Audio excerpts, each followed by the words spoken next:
اپنی قوم میں ہم شادی کریں گے.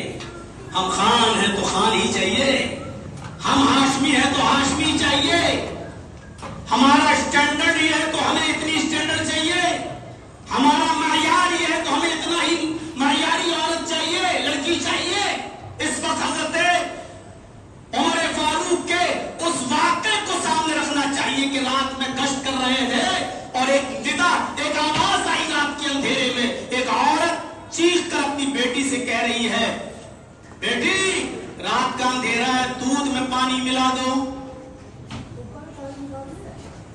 بیٹی کی آواز آتی ہے, ماں عمر کی منادی ہوئی ہے, عمر کی منادی ہوئی ہے, جو پانی دودھ میں پانی ملا کر وہ پکڑا گیا تو اس کو سخت سے سخت سزا دی جائے گی.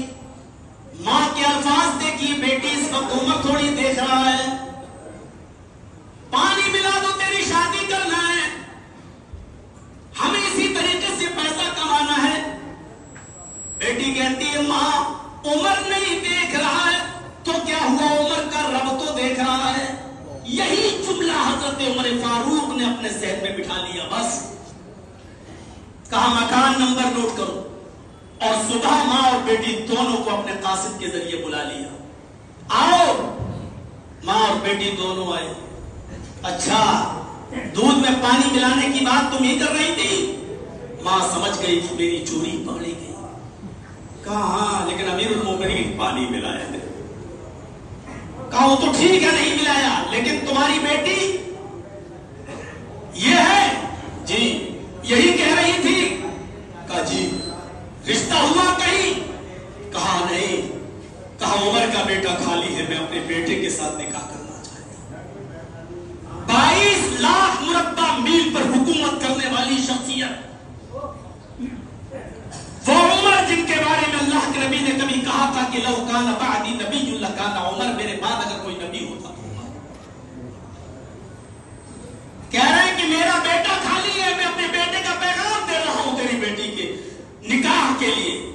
کہا امیر المومنین مذاق مت کیجیے, ہم غریبوں کی حیثیت کہاں ہے کہ آپ میری بیٹی آپ کے گھر کی بہو بنے. کہ نہیں, مجھے تیری بیٹی کی دینداری پسند آئی, خدا ترسی پسند آئی, خوف خدا پسند آیا, اللہ کا ڈر پسند آیا. تیری بیٹی عمر سے نہیں عمر کے رب سے ڈرتی ہے. مجھے اپنے گھر میں وہی بہو چاہیے جو عمر سے نہیں عمر کے رب سے ڈرتی ہے. اور اسی لڑکی کے ساتھ نکاح ہو گیا. علامہ شبلی نے الفاروق کے اندر نقل کیا ہے کہ اس ماں اور غریب گھر کی بیٹی کے ساتھ حضرت عمر نے اپنے بیٹے کا نکاح تاریخ آیا. تو ان کا حلمرات الاربعین لمالہا ولحسبہا, یا تو مال و دولت دیکھا جاتا ہے جیسے کتے کی نظر ہڈی پر ہوتی ہے کہ ہڈی ہمیں کہاں ملے گی, سونگتا ہوا پہنچ جاتا ہے. ایسے ہی کچھ لالچی لوگ پہنچ جاتے ہیں کہ اس جگہ ہمیں کتنا مال ملے گا, کتنی دولت ملے گی, کتنا سونا ملے گا, کتنی چاندی ملے گی. مثال تھوڑی سی سخت ہے,